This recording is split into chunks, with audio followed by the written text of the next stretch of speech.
सो है गाइस, स्वागत है आपका एक बार फिर से आप ही के यूट्यूब चैनल में। और आज की इस वीडियो में बात करेंगे हिंदुस्तान एरोनॉटिक्स लिमिटेड को लेकर। हिंदुस्तान एरोनॉटिक्स में आप लोग देखोगे आज के दिन हमें एक ज़बरदस्त ओपनिंग देखने को मिली है, बिकॉज डिफेंस मिनिस्ट्री की तरफ से एक बड़ी खबर आते हुए नजर आई है भाई, जिसके बाद ये स्टॉक आज हमें जो है ओपनिंग टाइम पर ही 5% की गजब की ओपनिंग लेते हुए नजर आ रहा है। जी हाँ, 5% की रैली और स्टॉक आ चुका है अभी 5460 रुपये के भाव में, जो कि एक फ्रेश बाउंड्री हाई इसने बनाया है।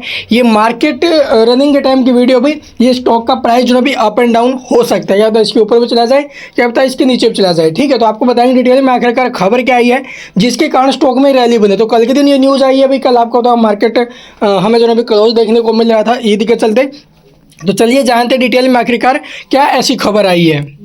तो यहाँ पर आप लोग देख सकते हो कि कंपनी की तरफ से 17 जून को एक नोटिस पब्लिश किया गया है, और इस नोटिस का वेरिफिकेशन आप लोग जो ना भी बीएससी की साइट और एनएससी की साइट पर भी चेक जाके कर सकते हो। तो यहाँ पर देख सकते हो कि कंपनी ने एक अपडेट दिया, जर्नल अपडेट आया इसका। इस जर्नल अपडेट में हमें क्या देखने को मिला, we would like to inform that request for proposal यानी कि RFP जो ना भी has been issued by the ministry of defence for procurement of 156 light combat helicopter. 90 जो हेलीकॉप्टर वो आप लोग देखोगे इंडियन आर्मी के लिए है, और 66 जो हेलीकॉप्टर है वो आप लोग देखोगे IAF यानी इंडियन जो एयरफोर्स है उसके लिए है। तो 156 लाइट जो कॉम्बैट हेलीकॉप्टर है, ठीक है, परचेंट हेलीकॉप्टर है, उसके लिए आप लोग देखोगे जो रिक्वेस्ट फॉर प्रपोजल है वो रखा गया है डिफेंस मिनिस्ट्री की तरफ से। तो ये एक बहुत अच्छी बात है, यानी कि भी इतने की मांग की गई है HAL से, इतने हेलीकॉप्टर आप हमें जो ना भी तैयार करके दीजिए। तो पहले इससे आई थिंक 14 या 15 के आसपास हेलीकॉप्टर थे, 10 आप लोग देखोगे एयरफोर्स के पास थे, और जो 5 हेलीकॉप्टर है वो आप लोग देखोगे जो इंडियन आर्मी में उसके पास थे।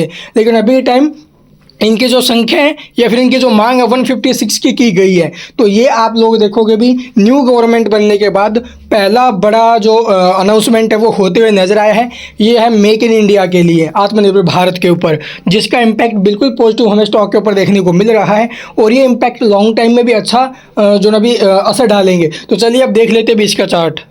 तो यहाँ पर आप लोग देख सकते हो भी हमारा जो टारगेट था जब ये स्टॉक नीचे में 4,000 के आसपास या फिर 4300 के आसपास था, वहाँ पर मैंने बोला था कि भी लॉन्ग टर्म के लिए इन्वेस्ट करने का बड़ा मौका है। गवर्नमेंट स्टेबिलिटी हमें देखने को मिल चुकी है, और इसके बाद आप लोगों ने जो पॉलिसी स्टेबिलिटी है वो भी हमें देखने को मिली डिफेंस सेक्टर के अंदर, क्योंकि रिटेन किए गए हैं एक बार फिर से राजनाथ सिंह जी को जो अभी डिफेंस मिनिस्टर के रूप में। तो वो एक बहुत पॉजिटिव न्यूज़ थी, और उसके बाद आप लोगों ने उनकी तरफ से अनाउंसमेंट होना कि हम जो है अभी 2030 तक 2029 तक जो है अभी जो ये एक्सपोर्ट ऑर्डर बुक है इसको 50,000 करोड़ तक लेकर जाएंगे। तो ये एक बहुत बड़ा लक्ष्य, और उसके बाद ये रैली बनना स्टार्ट हुई, और स्टॉक एक फ्रेश बाउंड्री हाई पर पहुंच गया है 5500 और 6,000। ये हमारे दो टारगेट थे, 5500 और 6,000 ये दो टारगेट थे। और ये टारगेट हमने जो अभी आप लोग बजट और बजट के बाद के रखे थे, यानी कि अगले 3 महीने के लिए रखे थे। आप लोग 5500 के आसपास का टारगेट बजट से पहले आ चुका है, बजट अभी बाकी है। और यहाँ पर जो सपोर्ट की अगर मैं बात करूँ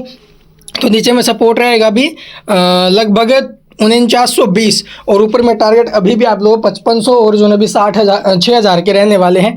अगर आपकी होल्डिंग है लॉन्ग टर्म के लिए, चलिए भाई अगर फ्रेश एंट्री लेने के बारे में सोच रहे हो तो बजट से पहले अभी कोई मौका नहीं है, एक डीप बनता है उसके बाद ट्राई हो सकता है, आगे आपकी मर्जी। And thank you for watching the video.